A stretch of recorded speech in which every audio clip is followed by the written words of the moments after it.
to speak with Graham after JD's finished.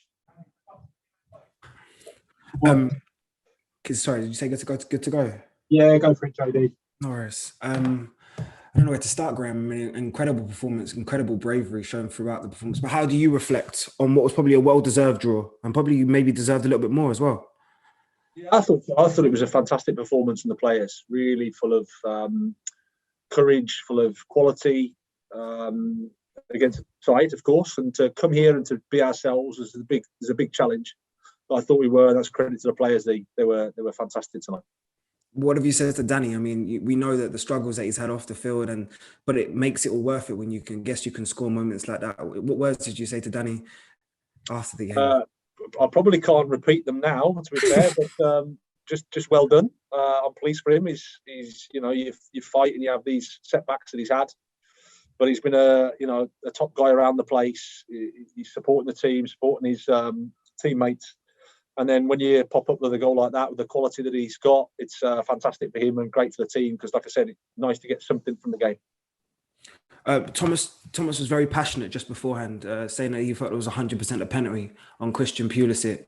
There was moments where you probably felt like you could have had a penalty, but on reflection of that Pulisic incident in particular, is there anything that you felt, or did you feel like it was a penalty at all? I'd have to see it back. Live, I didn't think it was, but I haven't seen it back. I guess that's what they've got, VAR, and if it was 100%, you'd like to think that it was given, but it didn't look it from where I was. But again, I'm quite a way away from it, in fairness. And just a final one for me. I know it's difficult sometimes as a manager when you're in these moments. Do you reckon you've seen a better away performance from your side since you've managed this team? Well, we've performed well against Liverpool twice away and won there and drew, and obviously that's not easy to do. But I think tonight was just it was up there, that's for sure. I mean, we celebrated a point, but I think it was more the performance and the courage that we showed as a group. I think it was something for us to really take forward. We've got to recover quickly because we've got a game on Sunday, but we can take a lot from tonight. Congrats on the performance again, man, and good luck next weekend. Thank you. In Orlando. Hi, Graham. Thank you for your time. Tariq Lamptey returned today to the club where he initially developed, and he played very well. I just wanted to ask how happy you are with him and how you see him developing going forward. I'm really happy with him.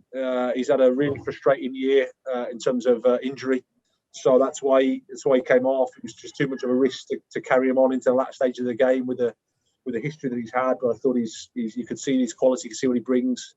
Fantastic guy. Loved by everybody here. He speaks very, very well of Chelsea, has a huge respect for them. But at the same time, he's an ambitious guy and he's enjoying playing football with us. Thank you. Thanks, Orlando. Tony Banks.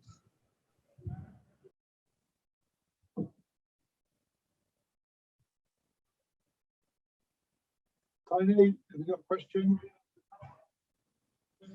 Andy Daly, if you want to go next. Hi, Graham.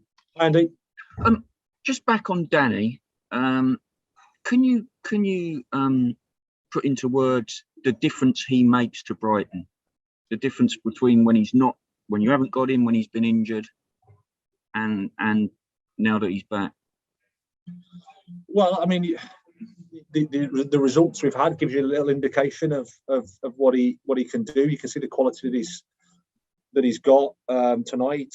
If you remember his Leeds goal that he scored, he's just got that action that there's a high level. You know, you look at his football CV, you don't do what he's done if you haven't got the quality that he has. Play for England, play for Manchester United, play for Arsenal. That's a high level, and he's still got that quality. Like I said, it's about him enjoying his football, about him staying injury free.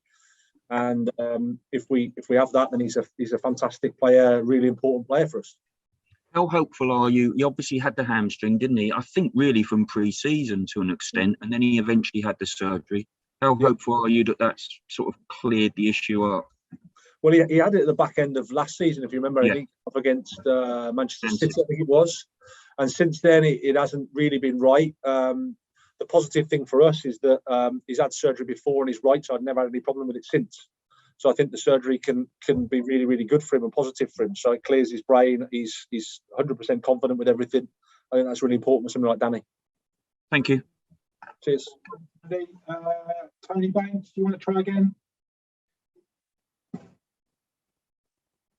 Not interested, is he? Brian Owen. Hi, Graham. Oh, we go. Can you hear me? We can. Yes. Yeah. Tony. Yes. Yeah. It seemed to be after their goal when your team.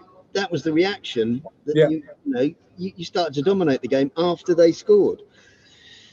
Yeah, I thought we were okay up until they scored. I think it was from a set play. We actually played through them, then lost the ball, and then they had a corner. And they create pressure with their set plays. A dangerous set plays, a big strong. I thought we were okay, and then like, I agree with you. They scored. It was almost like the lads went, "Oh, actually, hang on a minute. I think we played better than this." And then they stepped up. But from then, I thought, you could see the quality. It's not easy to be yourself at a place like this because they have such quality. But I think the guys will get a lot of confidence for the performance tonight. Thanks, Tony. Brian Owen. Hi, Graham. Hi, Brian. Not the first time you've staged a big finish like this. Does this fuel belief knowing that you've done it before? Because it's about the 4th or 5th time this season now. Yeah, the guys don't give up. I mean, I think that's a fantastic attribute to have. I think if you're a supporter, you want to see your team fighting to the end. Sometimes we run out of time and we lose, but we don't give up. And like I said, for it to happen more than once, it's not luck. It's about the mentality of the team, the players, how they communicate to each other, how they support each other. It's a really positive attribute to have as a group. And I've been wanting to ask you for a little update on Cucurella and his general progression, adaptation, learning about this league. This seems a good time. How has he progressed, be it in his football, or be it mentality, or be it just the physical nature of it? I think he's been fantastic. Honestly, I can't speak highly enough of him as a character. He's been top since he's come. Breath of fresh air.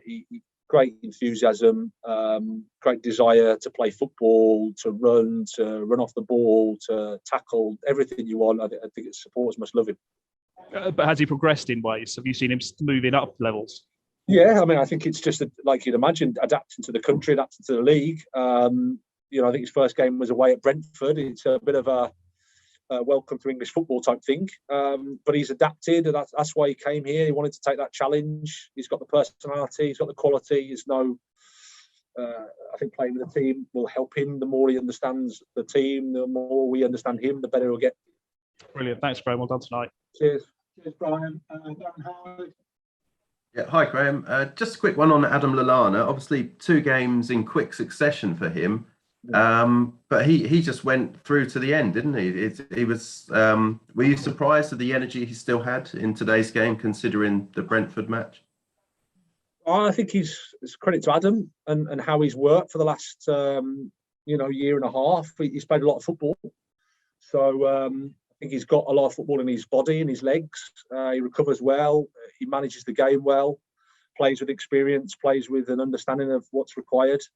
And then you can see the quality as well. I thought he was fantastic for us. And also Neil Maupay on Romelu Lukaku for the first corner. Was that a deliberate thing to put Maupay on Lukaku? And did you think he was fouled in the build-up to the goal? Yeah, I think that's where it ended up. That he was one of our blockers. It's obviously not easy to stop. They've got a lot of physicality in there. We defended it quite well generally, but he got away from us that time. And I think it's one of those things. You leave it to the referee and VAR. It wasn't a horrendous oversight. It is what it is. We have to accept it. Thanks, Darren. Richard Mills. Hi, Graham. Congrats on the point. Thank you. Just the one question, please. I think this was Lamptey's first sort of back-to-back game for, since his kind of injury of 10 months or so. Yeah. How big a boost is that for himself and you and the team that he's able to play, 2 games within a few days? Yeah, I mean, we obviously looked at how he was recovering. We took a lot of information in, spoke with the medical department, spoke to Tariq. But it's really positive. I mean, he's had a lot of. We've built him up. He didn't play. I think he played against Leeds, but didn't play against West Ham. If you remember, that was a Saturday, Tuesday turnaround. So we've been just working one game at a time, really, with 6 or 7 days in between. This was a bit more of a step, and that's why he only played the 65 minutes, because we felt going into the back end of the game would have been more of a challenge for him. So delighted for him. Nice that he's. I thought he played really well, and he's quality. Great stuff. Thanks everybody. See you Friday.